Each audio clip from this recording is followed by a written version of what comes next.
Now, I put this title from my own experience, and I think it more or less describes what the elder wants to say here. The devil, oftentimes, many times, is a contractor for God. In other words, he is being used by God for God's own purposes, and he's doing what he thinks is for his ultimate end, and yet God turns it around and uses it for his good. And so many times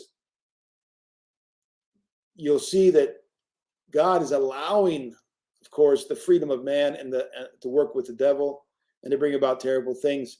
But at the same time, for those who love him, he's turning those things to good.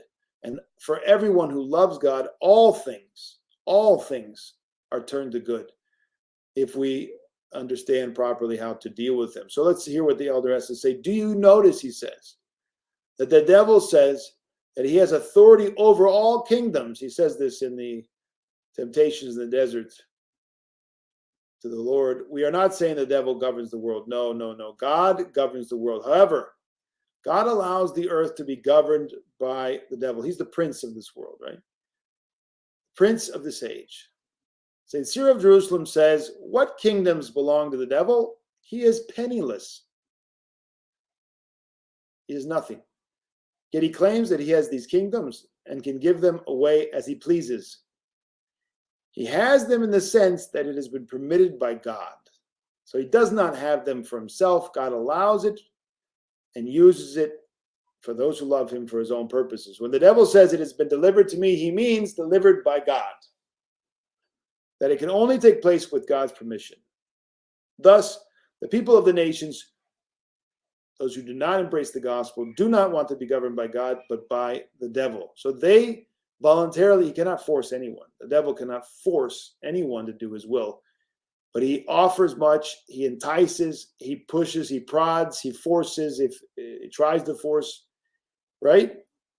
He manipulates, he intimidates, he does all these underhanded and awful things. And people say yes to him. Just like the Mother of God said yes to the Archangel Michael, and that free will was given to synergy with God. There are those who say yes to the enemy for the sake of their passions, for the sake of their greed, for the sake of their own delusional grandeur, whatever it might be, to have their power and money and to live this life as they would like to live it. He offers that, right? He gives them he prods them toward, and behind all the passions, he stands.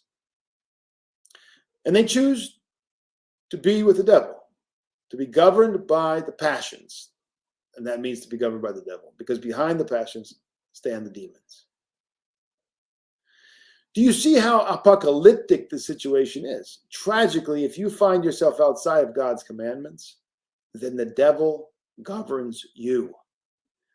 Because if you're not keeping his commandments, that means you're under the power of the passions. You can't serve two masters. You're struggling to serve the master, to be under the power of his commandments, to keep his commandments. You don't have the devil governing you. You're living according to your flesh, your will, the world, the passions. The devil is governing you. He's behind the passions. The demons are behind the passions. So I want to repeat that. If you find yourself outside of God's commandments, in other words, you do not keep his commandments, you are ignorant, you're indifferent, you don't struggle to keep his commandments. You don't even know what his commandments are. Love your neighbors, yourself, love God, all these things. You don't know, you don't care. The devil governs you. Not only you, but also your home, your country, and the entire planet. That is what is working out right now for us. The mystery of iniquity and the mystery of the economy of salvation are constantly at work, just like they are in the Gospels, just like we see in the entire history of the church. All right, final thing, and then we'll go on. The authority of the devil is praised by men today. They're jealous for the authority they see the devil having. Upon these 7 heads of the dragons are 7 crowns. The diadem or crown is the symbol of coronation. It is the praise of the qualities of the head or person on which it rests. It praises the person who has the crowns. He has crowns on this dragon. He's being praised. He's being heralded. It means that his head is worthy. It is a symbol of authority, these crowns. Because he's the prince of this world, the devil has authority insofar as people give it to him, right? Because they follow the passions. Additionally, what receives praise, adulation, and overall acceptance today is that which is evil.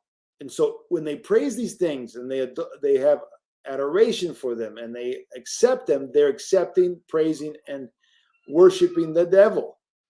Behind the things that are evil, behind the things that are shameful today, stand the demons.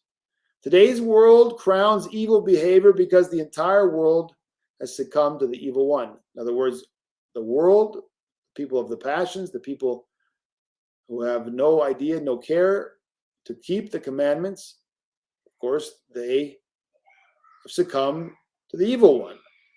The entire world finds itself under the authority of the evil one, and it is for this reason that the devil is presented as powerful, because they've given him this power, with 7 crowns upon his 7 heads. All right, so that's the symbolism, that's the meaning that we see in the book of Revelation. All right.